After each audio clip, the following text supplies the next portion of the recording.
Hey YouTube, welcome back to the channel. After making 4 VRs in the last 3 weeks, I wanted to make one where quick one where I shared some new pickups. I picked up 5 cards that, nothing special, but they're cards I think you'll enjoy. So let's take a look at some cards, all right? Okay, so on one of my last videos, I shared picking up the 1972 Thurman Munson, his third-year card, which gives me most of his early ones. The only one I was missing was this card here, and that's his rookie card, which I just picked up. And I'm really excited to grab this. I got a really good deal on it.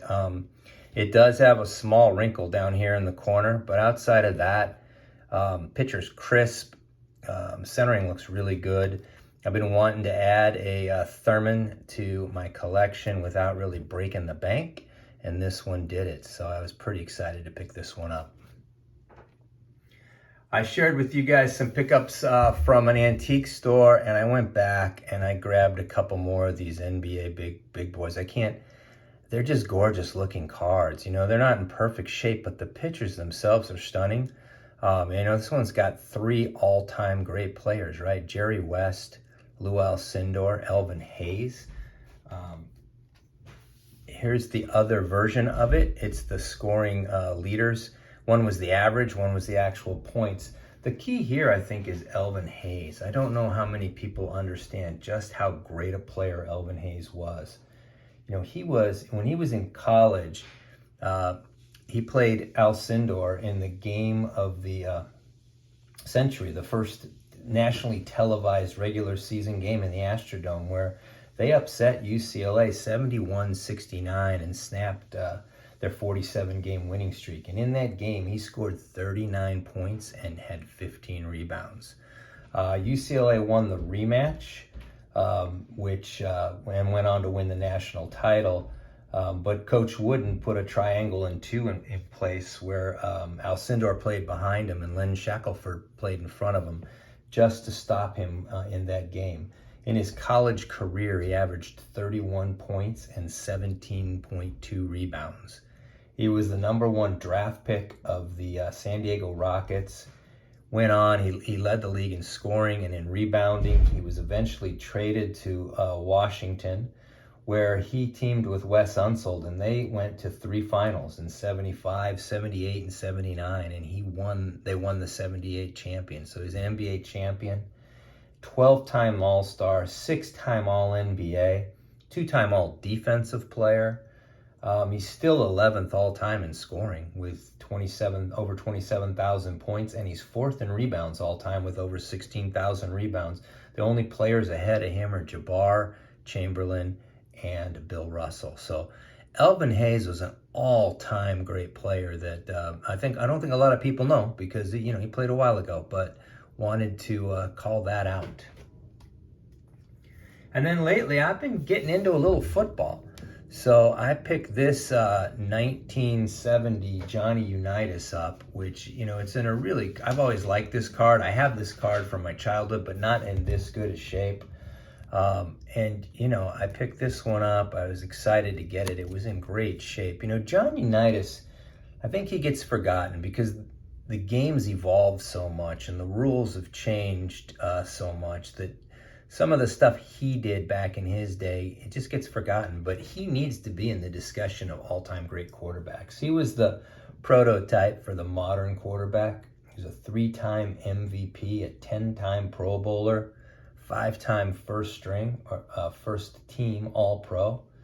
He won 4 championships, 58, 59, 68, and then he won Super Bowl 5, so 4-time champion.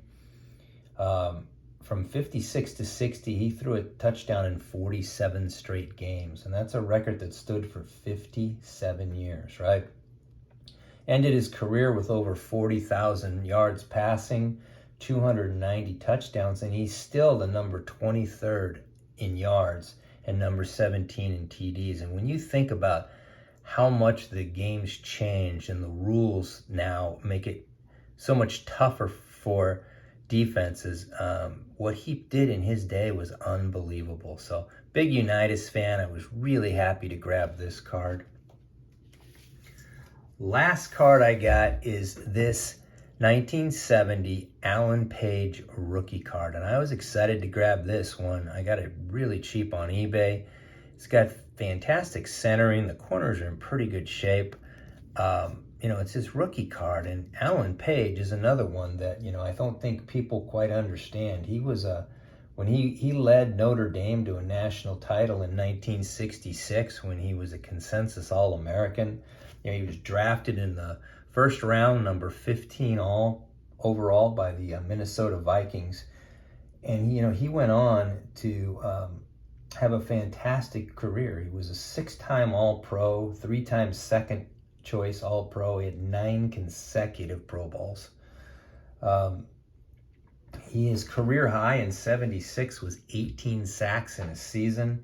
He had 5 times he was credited unofficially with 10 sacks because they weren't really counting sacks back then. He was the Defensive Player of the Year twice. And in 71, he was not only the Defensive Player of the Year, he was the league MVP. And the only other time that's ever happened defensively is Lawrence Taylor. So he's one of the all-time great defensive tackles. The 60s and 70s had 4 of them. It was him, it was Joe Green, it was Bob Lilly, and it was Merlin Olsen. And they were all just amazing. I'm a biased Ram fan. I would tell you Olsen was the best of the 4. But if you ask a Viking fan, they would tell you it was this guy. Just like if you ask a Steeler fan, they'd pick Green, and a Cowboy fan, they'd pick Lilly. This guy was unbelievable, though. And then, when he retired, he went on to be in the Minnesota Supreme Court for a while. Had a long, lustrous career outside of football, but I was really happy to pick this one up. I wanted to share it with you. That's it. It's a real quick one today. Wanted to share some cards. Hope everyone's doing well. Stay safe. Keep collecting, and we will talk soon.